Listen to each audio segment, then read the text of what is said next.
with persons with disability. We train, we advocate, we empower in several ways. For the blind community now, to be specific, we do more of computer training for the blind. We do more of vocational training, like how to make snacks, pastries, different things. Then we train them on mushroom, how to farm mushroom.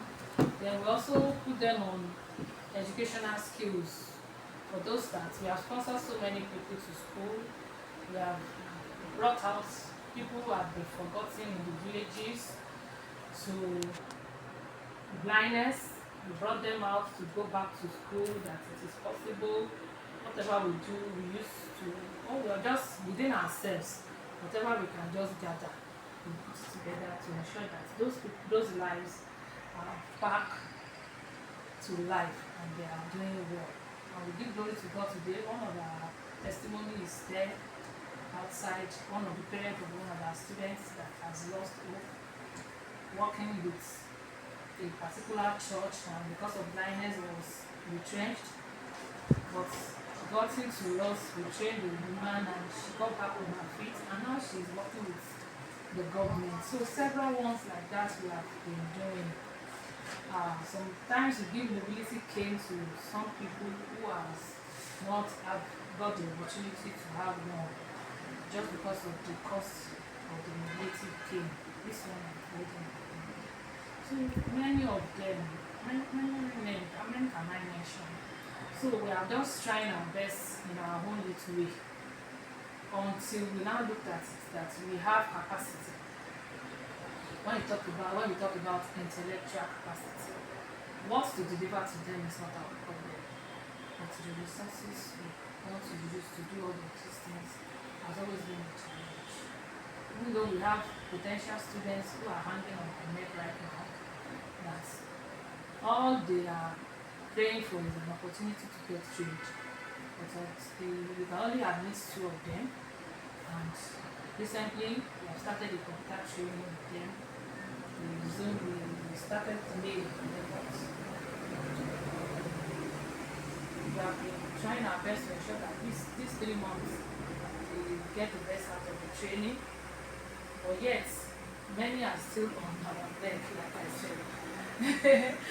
I still receive 2 calls today now and I have to tell them to come in because I don't know what's next to tell them.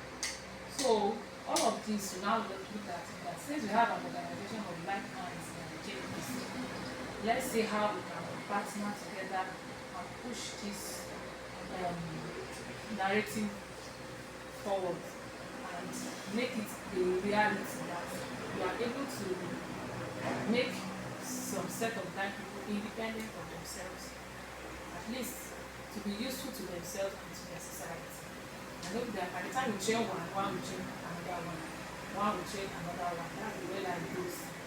Somebody trained me and I'm training others. So I believe in what we can do to one person, 2, 3, 4, 5. Before we know it, the society will have a different story to tell about persons with disability, different from what we have been hearing. Let me leave my colleague to also say something. No.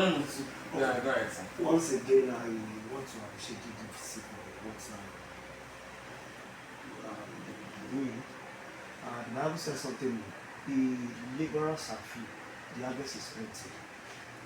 And we should pray to God of harvest to send in more laborers. So, we are here just because we say what it jdpc has been doing.